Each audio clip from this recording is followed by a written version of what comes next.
Welcome back to New Rockstars. I'm Erik Voss, and Lightyear is Pixar's Toy Story spin-off with Chris Evans voicing the version of Buzz Lightyear from the blockbuster sci-fi movie that Andy's toy and video game were based on. And that film is a Martian-style NASA punk jam that rocks out with its socks out to Bowie, with photorealistic animation luring us deep into the uncanny valley of Buzz's crystal blue eyes, hoping we get lost to infinity and who knows? Because Chris Evans is never allowed to complete a catchphrase. To infinity. And Avengers. Pop what? What is he trying to say? Pop what magnitude? I am gonna break down this trailer frame by frame for this movie's plot, how it connects to the Toy Story films, and maybe some other Pixar movies, and all the Easter eggs and animation details that you might have missed in this trailer. Here we go. Okay, status. Booster, go. GNC, go. Vital, go. Guidance, go, bud. Cabin pressurization is underway. As we prepare for ignition.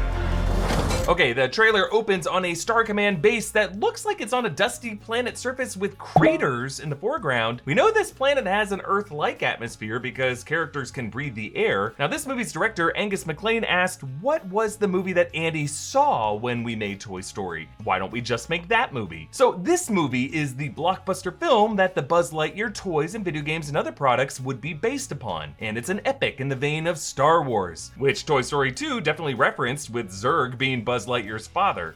You killed my father. No, Buzz. I am your father.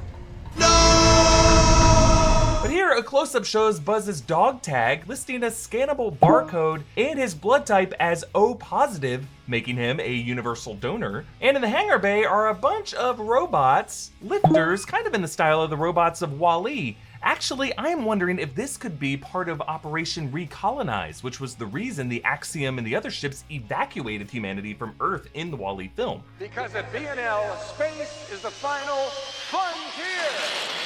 And we later found out that that operation was abandoned. Operation Cleanup has, well, failed. Wouldn't you know, rising toxicity levels have made life unsustainable on Earth. Darn it all, we're gonna have to cancel Operation Recolonize. So Space Command's mission here could be to find other sustainable worlds for humanity to recolonize. Now, Buzz's ship is fueled with a crystal, a callback to the crystalline fusion he mentioned back in the first Toy Story film. Need to repair my turbo boosters. Do people still use fossil fuels, or have you discovered crystallic fusion? Well, let's see.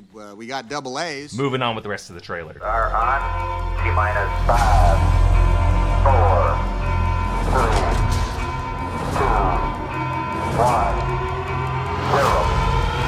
Okay, here you'll notice Buzz's flight path is projected via this light source into his cockpit, and it looks like his origin planet is not Earth, which doesn't have any landmasses or craters that look like that, from what I know. It seems like the path is slingshotting him around the sun to gain speed via gravitational forces, and then cross him through these 3 rings. Now, actually, there's a later shot of a whiteboard that confirms that Buzz hits hyperspeed right between the sun and these rings that causes him to experience time dilation and progress 1 year into the future for every minute of time from his perspective. This is in accordance with Einstein's theory of relativity. And we saw this similar concept play out in Interstellar, in which gravitational variances causes time to dilate on a planet at a ratio of, for every hour from their perspective, 7 years passed on the ship. So this is gonna make Buzz Lightyear a man out of his time, which is fitting for the guy who played a time-dilated hero, Captain America Steve Rogers, in the Marvel films. That could actually be why his companion, whose name badge labels her Hawthorne, goes from having longer hair in the whiteboard shot to shorter braided hair in the other shots. And since this flight path returns to his origin, Buzz could just be a test pilot who returns to this planet, Planet of the Apes style, to find everything much older. And you'll notice the pre-flight announcer says, "Flight recorders are on,"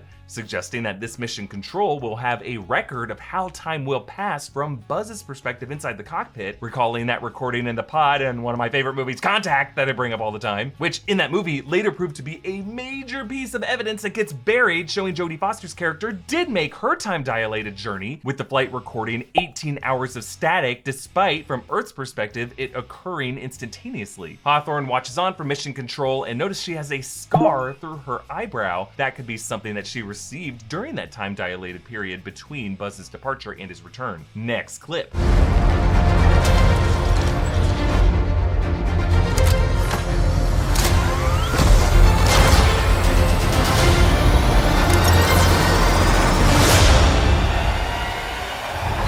Okay, Buzz's hyperlaunch streaks the stars toward him, evoking the classic hyperspace jump from the Star Wars movies. And his helmet reads 01, which could be for him being the first test pilot to go on this kind of mission. He's their #1 guy. In Buzz's close-up, I like how his eye color is a more natural shade of blue than the blue paint used for his toy equivalent. These Pixar animators are the best, especially with the way light hits surfaces and produces different shades. In this case, paint on plastic would reflect light differently than his more natural organic eyes would. Buzz puts up some hexagonal shielding on his cockpit to protect it from the solar radiation as he rounds the sun, and we move on.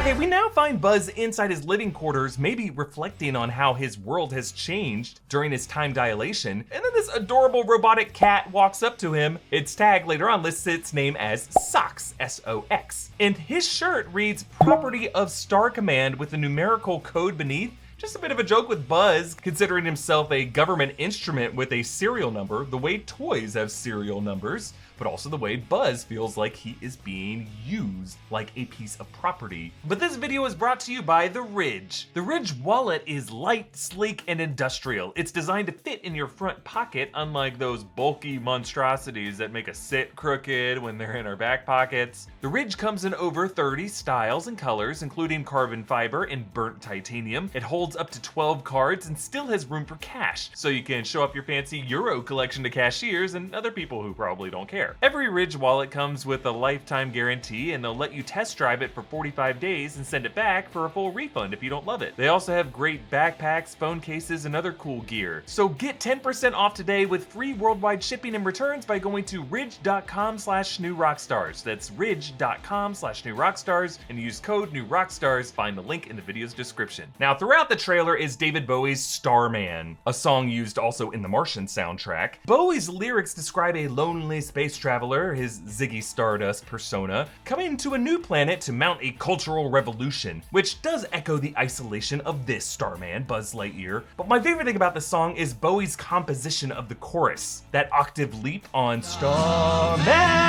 That was actually meant to melodically echo somewhere over the rainbow. And even Bowie sometimes during his concerts would alter the words to "There's a starman over the rainbow." And he did that to link the journeys of Ziggy Stardust with Dorothy Gale, and now we're linking it to Buzz Lightyear as a lonely traveler to a strange, unfamiliar world. Buzz and another robot peek up at his ship in a swamp planet that reminds me a lot of Dagobah with Luke and R2 in Empire Strikes Back. This is likely the planet that we see Buzz falling with style upon in the later shot. And in the mist, there is this menacing robot with a red eye. Actually, later on in the trailer, we see rows of these robots, each marked with a Z. These are the Zurg bots. You remember these? Rex fought these while playing as Buzz in the video game at the start of Toy Story 2, which means Zurg is coming, folks. Now, Buzz walks out on the base showing a massive structure being constructed with cranes in the background, giving you a sense of the scale. This structure kind of matches the shape of Space Mountain at the Disney parks. As one of the few attractions left not yet claimed by a film IP, I give it about 2 years before it's remade into Star Command or something like that. Then there's a shot of Buzz's commanding officer, name patch reading Burnside, and judging from his many triangular patches compared to the seated junior officer, he's likely a top-ranking officer like an admiral who might be sending Buzz on this mission and might be the guy who considers him expendable, which is why he's like commandeering the controls right here. On to the next clip.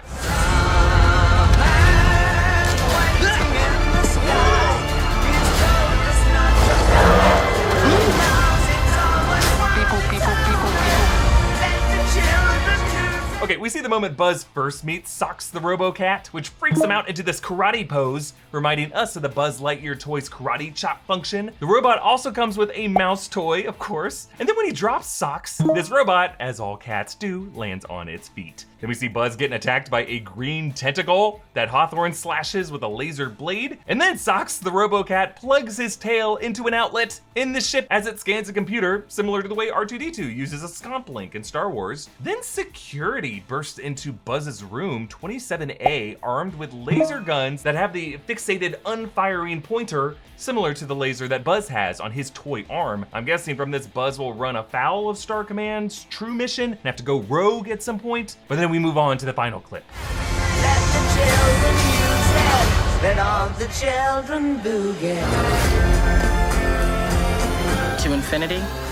And Okay, after this shot of the lined up Zurg bots, this chamber opens up with smoke and red lighting from inside. I'm assuming this will be the reveal of Emperor Zurg, though I'm surprised if this movie will make Zurg Buzz's father. That was kind of a goofy thing from the games and the toys. This movie seems a bit more grounded. And then we get the classic Buzz Lightyear Space Ranger suit hanging in the locker room. It looks surprisingly practical. We get great looks at it here and as Buzz wears it. And it retains its blue, red, and green buttons, that Lightyear sticker, the SR Space Ranger sticker on the arm, and then the Star Command Wings emblem in the center of the chest plate. And I love how the light reflects more cleanly off the emblem than it does off the rest of the matted green paint on the chest plate. It's just a cool subtle way of showing how this armor is really made up of different components, as opposed to it all being plastic with the toy. Now, Hawthorne has her own Space Ranger suit. She's also a Space Ranger, but now hers is marked 01, suggesting she might have moved up to replace Buzz during his time gone. And that piece is right where the laser sticker and button normally are on the toy, suggesting these Space Rangers might not yet be equipped with lasers, which would make them easier to kill off when they become expendable. I'm loving the look of this film. As always, Pixar animation is just cutting edge, photorealistic, but still maintaining a bit of the animated cartoony style, so we don't get trapped in the uncanny valley. And I just love conceptually how they're expanding this world. I'm super excited for this film. And if you're super excited about what we do here at New Rockstars, you can support us by checking out our merch options at newrockstarsmerch.com. Follow me on Instagram and Twitter at EA Voss. Follow and subscribe to New Rockstars for breakdowns of everything you love. Thanks for watching, and to infinity and wait, don't cut me off, don't cut me off. Oh, nice.